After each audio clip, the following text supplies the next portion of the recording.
السلام علیکم ورحمۃ اللہ وبرکاتہ۔ محترم ناظرین و سامعین، اس وقت ہم ایک اہم مسئلے کو لے کر کے آپ کے روبرو حاضر ہیں۔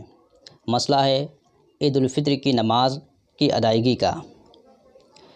اس وقت پوری دنیا کرونا جیسی مہاماری میں مبتلا ہے اور ہمارا ہندوستان بھی اس کے چپیٹ میں ہے۔ پورے ملک پہ کرونا نے اپنا قبضہ جما لیا ہے۔ دن گزرنے کے ساتھ بیماری کم ہونے کی بجائے بڑی تیزی کے ساتھ بیماری بڑھتی چلی جا رہی ہے۔ جن علاقوں میں بیماریاں نہیں تھیں، اب ان علاقوں میں بھی بیماریاں نکلنے لگی ہیں۔ اس مہلک بیماری سے بچاؤ کی صرف ایک ہی صورت ہے کہ لوگ ایک دوسرے سے دوری بنا کے رکھیں، بھیڑ بھاڑ کہیں اکٹھا نہ کریں، کثیر تعداد میں لوگ جمع نہ ہوں۔ اسی حکمت کے پیش نظر ہماری یہ حکومت نے ملک گیر لاک ڈاؤن کا اعلان کیا، جس پہ ہمارے ہندوستانی بڑی مستعدی سے عمل پیرا ہیں۔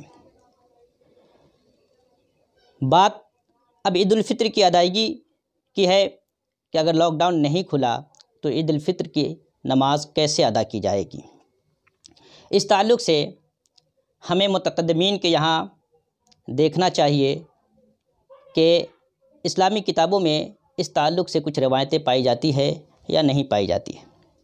ایک بات یہاں یہ واضح کر دیں کہ آج کی جو مہلک بیماری جسے ہم اپنی آنکھوں سے دیکھ رہے ہیں، ایسی بیماری اور ایسی بلا شاید اس سے پہلے کبھی کسی نے نہ دیکھی ہو۔ یہ نہایت ہی جاں بیماری ہے، جان لیوا بیماری ہے، جس سے بچنا اور جس سے بچاؤ کی تدبیر اختیار کرنا ہر انسان کے اوپر ضروری ہے۔ ایسی صورت میں ہمارے اوپر بھی یہ ذمہ داری عائد ہوتی ہے کہ ہم اپنے جملہ عبادات کے ساتھ ساتھ بچاؤ کی اس تدبیر کو بھی اختیار کریں اور اس بیماری سے اپنے آپ کو بچانے کی کوشش کریں۔ عید الفطر کی نماز چونکہ شعائر اسلام سے ہے اور اس کی ادائیگی اجتماعی کثیر کی صورت میں کی جاتی ہے۔ عیدگاہ میں یا مساجد میں بھیڑ کی صورت میں عید الفطر کی نماز ادا کی جاتی ہے۔ اب جو مسئلہ درپیش ہے، ایسی صورت میں مسلمان کہیں بھی بھیڑ نہیں لگا سکتے ہیں، تو پھر عید الفطر کی نماز کیسے ادا کی جائے گی؟ دیکھیے، مذہب اہل سنت و جماعت کے یہاں 4 مکتبے فقہ پائے جاتے ہیں: شافعی، مالکی، حنبلی اور حنفی۔ ان چاروں مکتبے فکر کی کتابوں میں آپ جب نظر ڈالیں گے تو آپ ایک مسئلہ ضرور پائیں گے، وہ یہ کہ نماز عید ادا ہو رہی ہو لیکن کسی وجہ سے بعض لوگوں کی نماز عید چھوٹ جائے تو اب وہ کیا کریں گے۔ ایسی صورت میں شوافع، مالکیہ، حنابلہ، یہ تینوں مکتبے فقہ اس بات کی اجازت دیتے ہیں کہ فوت جس کی نماز ہو گئی ہے اسے اختیار ہے تو چاہے تنہا یا جماعت سے عید الفطر کی نماز ادا کر لے۔ احناف اس جگہ تھوڑا الگ ہیں، وہ کہتے ہیں کہ نماز عید کی قضا ہی نہیں ہے، اس لیے وہ اب عید الفطر کی نماز کی بجائے 4 رکعت الگ سے نماز نفل ادا کریں۔ مگر یہ تمام چیزیں اس صورت میں ہے جب کہ کسی کی نماز فوت ہو گئی ہو۔ یہاں نماز فوت نہیں ہو رہی ہے، بلکہ کرونا مہاماری کی وجہ سے اصلاً نماز پڑھنے ہی کی ممانعت ہے، بھیڑ لگانے ہی کی ممانعت ہے کہ اجتماع کی صورت میں نماز نہیں پڑھ سکتے۔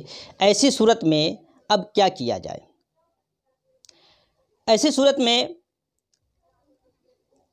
ایک روایت یہ احناف کے یہاں ملتی ہے کہ ضرورت کے وقت متعدد جماعتیں کی جا سکتی ہیں، تو میرا خیال ہے کہ ایسی صورت میں گھروں میں یا میدانوں میں یا جہاں کہیں بھی مناسب جگہ ہو، چند لوگ اکٹھا ہو کر کے اگر نماز عید ادا کرنا چاہیں تو متعدد جماعت کی صورت میں الگ الگ جگہوں پر عید کی نماز ادا کر سکتے ہیں۔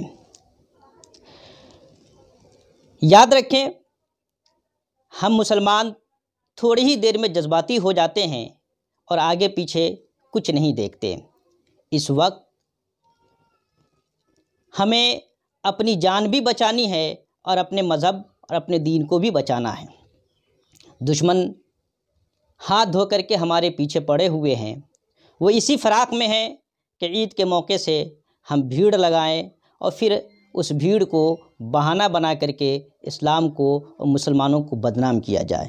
تو خدا کے لیے کہیں بھی بھیڑ اکٹھا نہ کریں، چند لوگوں سے جہاں آپ مناسب سمجھے، بہتر سمجھے، جہاں جگہ پائے وہاں نماز ادا کر لیں۔ ایک چیز یہ یاد رکھے کہ جمعہ کے لیے خطبہ شرط ہے، عیدین کے لیے خطبہ شرط نہیں ہے، بلکہ عیدین میں خطبہ سنت ہے۔ ایک روایت حضرت انس رضی اللہ تعالی عنہ سے ان کا عمل کے تعلق سے ملتی ہے کہ حضرت انس رضی اللہ تعالی عنہ ایک مرتبہ بصرہ کی عیدگاہ میں نماز کے لیے حاضر نہ ہو سکے تو انہوں نے اپنے خدام کو جمع کیا، اپنے اقربا کو جمع کیا اور ان کے خدام نے عید کی انہیں نماز پڑھائی۔ اس سے پتہ چلتا ہے کہ اگر ممانعات اس طور پہ ہو کہ ہم بھیڑ اکٹھا کر کے نماز ادا نہیں کر سکتے تو الگ الگ چند نفروں میں بٹ کر کے، چند جماعتوں میں بٹ کر کے ہم نماز ادا کرنا چاہیں تو کر سکتے ہیں۔ اللہ تبارک و تعالی عید الفطر کی برکتوں سے ہمیں حصہ عطا فرمائے اور اجتماعیت سے بچ کر کے اپنے آپ کو بھی اور اپنے دین کو بھی بچانے کی توفیق عطا فرمائے۔ وآخر دعوانا ان الحمدللہ رب العالمین۔ السلام علیکم ورحمۃ اللہ وبرکاتہ۔